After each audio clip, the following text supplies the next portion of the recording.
आप यही क्यों चुने, क्यों नहीं मास्टर बन गए, क्यों नहीं कलेक्टर बने आप? देखिए हमको लगा कि मास्टर बनने से सिर्फ और सिर्फ एक लोगों का भला हो सकता है। और अच्छा ये बताइए, जो कलेक्टर बनने के लिए लाठी डंडा खा रहा है उसका आवाज कौन उठाता? जो बीपीएससी का पेपर लीक हो रहा है उसका आवाज कौन उठाता? हम नहीं उठाते तो कौन उठाता? तो सब मास्टर, टीचर, अध्यापक और डीएम एसडीएम बनने लग जाएगा तो पत्रकार कौन बनेगा समाज को आईना दिखाने के लिए और समाज को जागरूक करने के लिए? सबसे बड़ी बात यह है कि जो डीएम बनने का सपना देख रहा है ना सर, वो पुलिस का लाठी डंडा खा रहा है। वही डीएम लोग उसको मार रहे हैं जो डीएम बनना चाहता है, वही कलेक्टर लोग उसको मार रहे हैं जो कलेक्टर बनना चाहता है। तो उन कलेक्टर की जो है जो मार रहे हैं उनको मैं आईना दिखाऊं और समाज के बीच में बताऊं हाँ ये कलेक्टर वहां मार रहा है, तो उसके लिए तो हमको तो कुछ ना कुछ करना पड़ेगा। अब सभी मास्टर बन जाएगा तो फिर जो है कैसे देश का विकास होगा, कैसे सब सुधरेगा? किसी न किसी हर एक क्षेत्र का, हर एक फील्ड का अपना अपना रुचि होता है। मेरा रुचि नहीं था उन क्षेत्रों में, मेरा रुचि इस क्षेत्र में था। मुझे लगा कि मैं घूम घूम कर समाज की मदद कर सकता हूं तो मैंने इस फील्ड को चुना। अच्छा एक चीज बताइए, आप बिहार को कैसे देखना चाहते हैं? कैसे देखना चाहते हैं? बिहार बहुत प्रतिभाशाली राज्य है, बिहार बहुत प्रगतिशील राज्य है और बिहार में अगर सच में नेता लोग बड़ी ईमानदारी के साथ ईमानदार होकर कार्य करें और जनता भी साथ साथ ईमानदार लोगों को चुने तो बिहार का विकास जो है वो बहुत तेज से होगा और कोई देश का पहला राज्य होगा जो विकास के मामले में बिहार में प्रतिभा की कमी नहीं है, बस उसको तराशने की, निखारने की जरूरत है जो नेता लोग नहीं कर पाते हैं। कि हम लोग छोटे पत्रकार है, कोई छोटा बड़ा नहीं होता है। आपसे पत्रकार कोई छोटा बड़ा नहीं होता है। पत्रकार जो है एक पत्रकार होता है और उसका ओहदा सिर्फ और सिर्फ चौथा स्तंभ के रूप में होता है। पत्रकार कोई छोटा बड़ा नहीं होता। कोई बिजनेस हम लोग थोड़ी कर रहे हैं कि करोड़ों का टर्नओवर है, अरबों का टर्नओवर, तो छोटा वो बड़ा रैंक हमको मिल रहे नहीं। पत्रकार जो है सब बराबर होते हैं और सबको एक साथ मिलकर आवाजों को उठाना है। यहाँ सेवा भी करने के लिए जितने भी पत्रकार हैं, रवि सर हो गए या मनीष सर और तमाम हमारे पत्रकार महोदय, ये सेवा के भी माध्यम से काम कर रहे हैं। इसके पहले सर पत्रकार जितने भी थे केवल आवाजों को उठाते थे और सेवा नहीं करते थे। पत्रकारिता का अब जो है अर्थ बदला है, पत्रकारिता का परिचय बदला है। पत्रकार का मतलब ये नहीं कि आवाज उठा देना और इसके बाद वहां से चले जाना, टीवी पे दिखा देना। पत्रकार का मतलब ये है कि अंत तक लड़ना और वंचित समाज, पीड़ित, असहाय, गरीब, मजदूर, किसान के बच्चों की मदद करना। वही हम लोग कर रहे हैं। जब सरकारों से आग्रह करते हैं, सरकारें नहीं करती हैं, तो हम लोग उसी चीज को कार्य करने का प्रयास करते हैं और चाहते हैं कि जब सरकार करोड़ों का जिसके अकाउंट में बजट है वो नहीं कर सकता है तो हम लगता है कि आदमी देखिए इतना कर देते हैं, तो हो सकता है सरकार जाग जाए। अच्छा एक और मेरा प्रश्न आपसे है कि आप ही क्यों 2017 से 2020 तक वहीं तक जर्नी रही थी, लेकिन जब लगा कि अलग से अब कुछ करना चाहिए और समाज में उतरना है, फिर इसके बाद जर्नलिज्म जो है करके फिर इसके बाद बाकायदा पूरी तरीके से ग्राउंड पर उतरा। और माइक इसलिए है कि आवाज का आदान प्रदान हो। माइक कोई डराने का कोई पिस्टल और हथियार AK-47 थोड़ी है। माइक ये है कि मेरी आवाज जनता अच्छे से सुन सके, क्लियर सुन सके और आप जो है आपको भी एक कॉन्फिडेंस आए कि हाँ सामने वाला इसमें बोल रहा है, यही चीज है। अच्छा एक सर और एक बात बताइए, आपको मैं हर समय देखता हूँ, ठीक है, और आपसे मतलब हम लोग के बराबर के हैं आप, हमसे सीनियर हैं। बिल्कुल बिल्कुल। तो आपसे देखकर समाज के जितने भी युवा पीढ़ी है इंस्पायर होता है। तो अगर वो चाहे कि इस फील्ड में आए और समाज को सुधारे, पढ़े लिखे हैं, जो बेरोजगार है, चाहते हैं कि समाज को हम सुधारे, तो क्या ये माइक लेकर आना जरूरी है?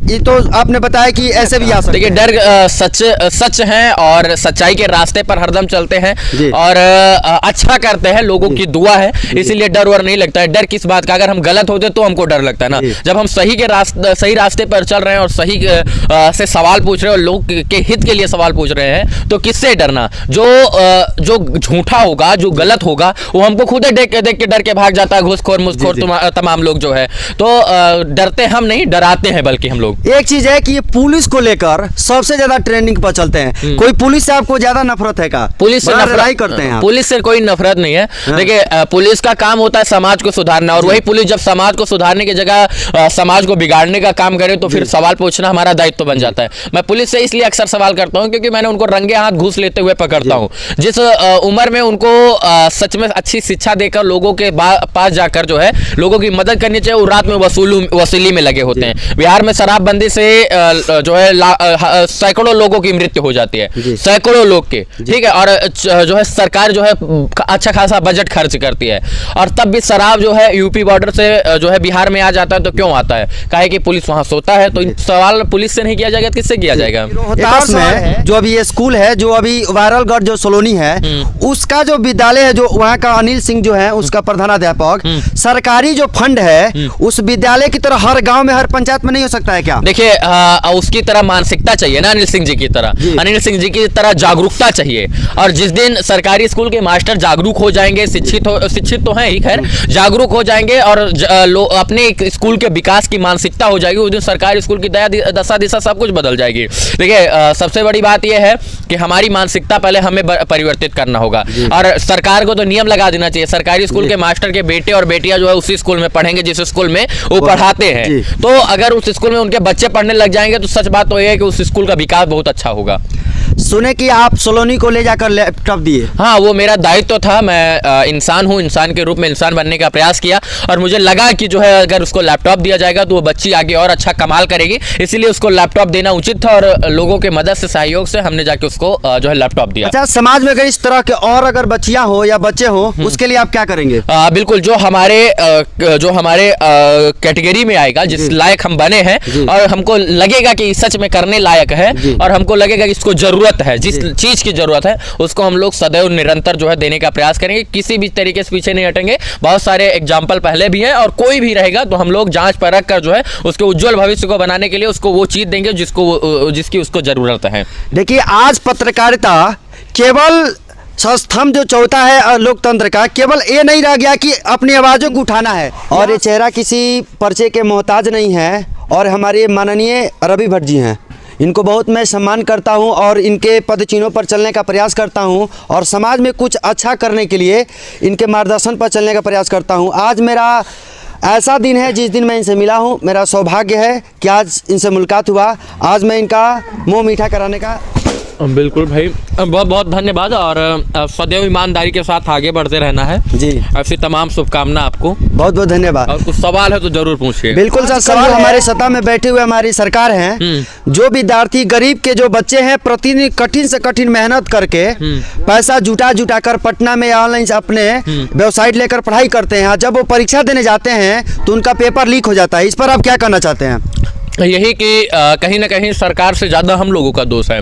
हम लोग अच्छे लोगों को चुनते नहीं है, जात पात में बट के उन नेताओं को वोट दे देते हैं जिनको 8वीं तक का ज्ञान नहीं होता है। तो जिनको पढ़ाई का ज्ञान नहीं है, खा लेते हैं तब, तो जिनको पढ़ाई का ज्ञान नहीं है, जो खुद अनपढ़ गवार है, वो बच्चों के पढ़ने लिखने के बारे में कहाँ से सोचेंगे? मतलब हम जात पात के चक्कर में इतना बढ़ जाते हैं, हम 8वीं पास को मुख्यमंत्री बना देते हैं, 8वीं पास को नेता मंत्री बना देते हैं, और जो पढ़े लिखे लोग होते हैं वो रात में लाठी डंडा खाते हैं पुलिस का, मतलब वो नौकरी पाने के लिए लाठी डंडा खाते हैं, और जो गवार लोग होते हैं वो सत्ता चलाते हैं। तो जब तक गवार लोग सत्ता चलाएंगे और जब तक हम लोग जाति पात में बंटकर अपने जाति के नेता को वोट देंगे, तब तक सच में यही बात है कि हम लोग लाठी डंडा खाते रहेंगे। देखिए, जाति पात से ऊपर उठकर हम लोगों को जो ईमानदार शिक्षित लोगों को चुनना होगा, और जब शिक्षित लोग आएंगे तभी शिक्षा का विकास होगा, तभी शिक्षा का स्तर बढ़ेगा। और यही कारण है कि शिक्षित लोगों को चुनिए, नहीं तो ये लोग तुम्हारा भविष्य जो है काला कर देंगे आने वाले समय में। आपने सही कहा कि शिक्षित को चुनना है। एक मेरा और सवाल है कि समाज में जो जातीयता है इसको खत्म कैसे किया जा सकता है? हमको जागरूक होना पड़ेगा। देखिए, हमारे जातीयता कौन फैलाता है, जात में बांटता कौन है? एक नेताजी आते हैं, 10,000 लोग के सामने भाषण देते हैं और 1 लाख लोग सुनता है, 10,000 लोग सुनता है, 1 लाख लोग सुनता है, और 1 आदमी 1 लाख लोग को इफेक्टिव कर देता है, मतलब उसको परिवर्तित कर देता है कि तुमको हम ही जाति से है तो तुम हमारे जात से हो, तो हमारे जात से हो। मतलब अगर यादव का गांव है तो यादव जी ही संबोधन करने आएंगे जो है, इसके बाद ब्राह्मण का गांव है तो ब्राह्मण ही संबोधन करने आएगा, क्यों? कुर्मी का गांव है तो कुर्मी ही संबोधन करने आएगा, क्यों शिक्षित लोग नहीं आते?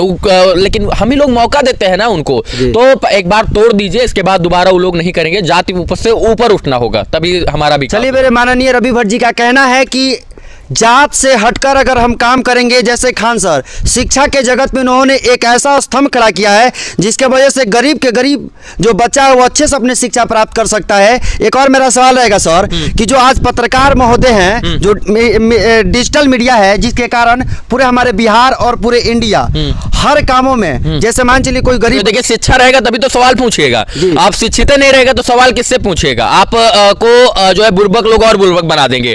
तो सबसे पहली बात यह है कि माइक उठाने से पहले हम लोगों को शिक्षित होना होगा, और अगर हम पढ़े लिखे हैं तो कोई माइक की आवश्यकता नहीं है, हम किसी से भी किसी भी तरीके से भी सवाल पूछ सकते हैं, क्योंकि भारत के संविधान ने हमें बोलने की और सवाल पूछने की आजादी दी हुई है। और अगर हम आजाद भारत में सवाल नहीं पूछते हैं तो सबसे बड़ा राष्ट्रद्रोही हम ही कहलाएंगे। मतलब सवाल पूछना हमारा अधिकार है और उसको पूछना जरूरी है, नहीं पूछेगा तो नेता लोग और अनपढ़ लोग हमको गुलाम बना देंगे। चलिए, आज हम आजाद देश के गुलाम नागरिक हैं, इसलिए हैं कि आज जो भी कार्य हो रहा है जिसमें घूस लग रहा है हर काम में, ठीक है।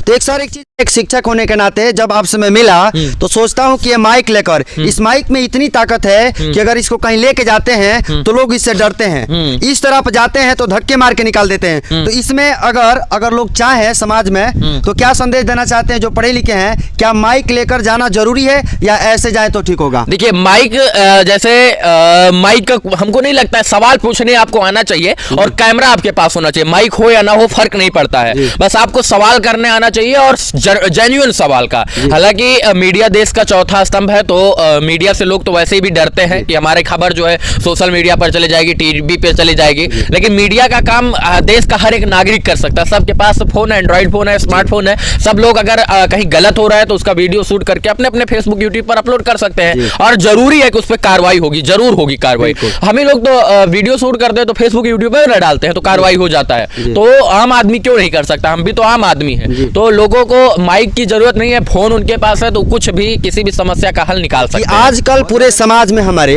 शिक्षा को लेकर उसको बिजनेस बना दिया गया है। एक गरीब का बच्चा ठीक से नहीं पढ़ पा रहा है तो इस सतह में हमारे खान सर और तमाम शिक्षक इस पर काम कर रहे हैं। तो एक चीज बताइए, अगर कोई गरीब का बच्चा है, पैसा की वजह से नहीं पढ़ पा रहा है, तो उसके लिए आप क्या कर सकते हैं? बस जैसे हमको लगता है कि हम कोई बच्चा है और शिक्षा के अभाव से सच में ये पिछड़ापन का शिकार हो रहा है, तो हम लोग 2-3 बच्चों को अडॉप्ट करके, पहले भी खान सर जैसे अध्यापक आए हैं और डिजिटल मीडिया का जमाना आया है, तब से आप ये कह नहीं सकते कि हमको शिक्षा नहीं मिल रही है। देखिए शिक्षा पाने के लिए आपको स्कूल कॉलेज जो है ज्यादा जाने की जरूरत नहीं है, अब तो डिजिटल युग आ गया है, सारी शिक्षा ऑनलाइन आ गई है, क्लास LKG से लेकर आप ग्रेजुएशन जो है लोग अब ऑनलाइन करते हैं। तो खान सर जैसे लोग जब से आए हैं, इस प्रकार के शिक्षक लोग आए हैं, आप जैसे लोग आए हैं, तो ये लोग बिना पैसा के पढ़ाने का प्रयास करते हैं। और यूट्यूब पर तो ऐसे भी पैसा नहीं लिया जाता, हम यूट्यूब पर गाना वीडियो और बजाना देखने में जो समय व्यतीत करते हैं उससे बेहतर है कि हम ABCD छोटा बड़ा वहां पढ़े और जाकर सवाल गणित सीखें, तो जो शिक्षा को और बढ़ावा मिलेगा। शिक्षा के लिए किसी